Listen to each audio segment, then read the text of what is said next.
I love Mohammad, I love Mahadev. बताइए, महादेव पूजा का विषय है कि लव का विषय है?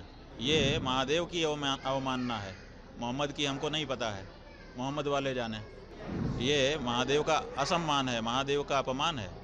महादेव के साथ ऐसी भाषा का प्रयोग हम लोग नहीं करते हैं। सरकार तो लगातार हिंदू राष्ट्र का भी दावा करती है। हाँ, हिंदू राष्ट्र का दावा करती है, लेकिन हिंदुओं के लिए जो ज़रूरी है हिंदू गुण, वो उसमें दिखाई नहीं देता है। आप समझिए कि कोई भी हिंदू होगा, अगर वो शक्ति संपन्न हो जाए तो क्या वो अपनी माँ को काट काट के बेचेगा? ऐसा तो नहीं हो सकता।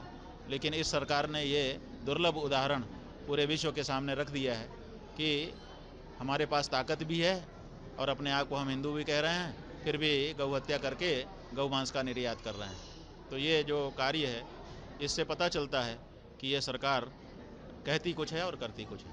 चुनावी साल है, वाद विवाद का दौर है। इस बीच उत्तर प्रदेश में जो I love Mohammad, I love Mahakal का भी विवाद शुरू हुआ, हिंसा हुई। क्या लगता है, चुनाव को लेकर हो रहा है या फिर साजिश?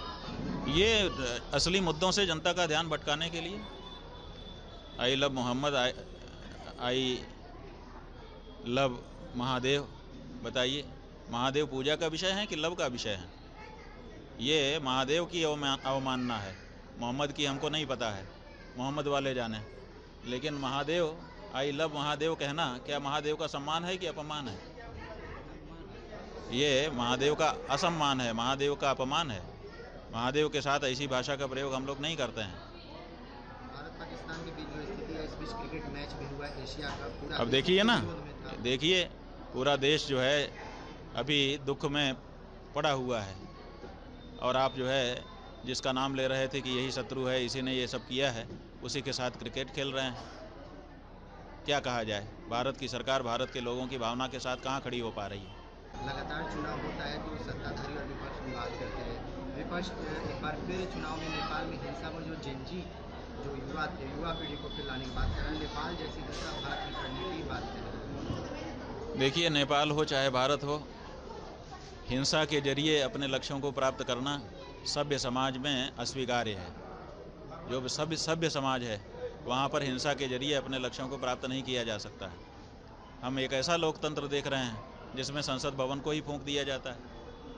अगर ऐसे सत्ता प्राप्त होगी तो वो सत्ता भी फिर इसी तरह की हिंसा के माध्यम से किसी समय गिराई जा सकती है। इसलिए नेपाल में जो कुछ हुआ वो दुर्भाग्यपूर्ण है। किसी भी देश को अपनी सभ्यता को दांव पे लगा करके उसकी नकल नहीं करनी चाहिए, भारत को तो विशेष रूप से। अगर आपके पास उंगलियों में आपकी ताकत है, आप अपनी उंगली में ताकत को क्यों नहीं पहचान रहे हो? जब चुनाव आए आप क्रांति कर दो बटन दबा करके। तो जब बटन दबा करके आपको क्रांति करने का मौका है तो आप हिंसा का क्यों सहारा लेंगे? वोटर वेरिफिकेशन हुआ, घुसपैठियों का मुद्दा भी बना रहा। भाई, घुसपैठिए किसकी सरकार के समय में आ गए? उस सरकार को पकड़ा जाना चाहिए और उस सरकार को अपनी जिम्मेदारी स्वीकार करना चाहिए जनता के सामने आकर के कि मेरे सरकार के समय में घुसपैठिए आ गए। क्यों नहीं आपने उनको रोका? आप सरकार में बैठे थे, आपके रहते हुए कैसे घुसपैठिए आ गए?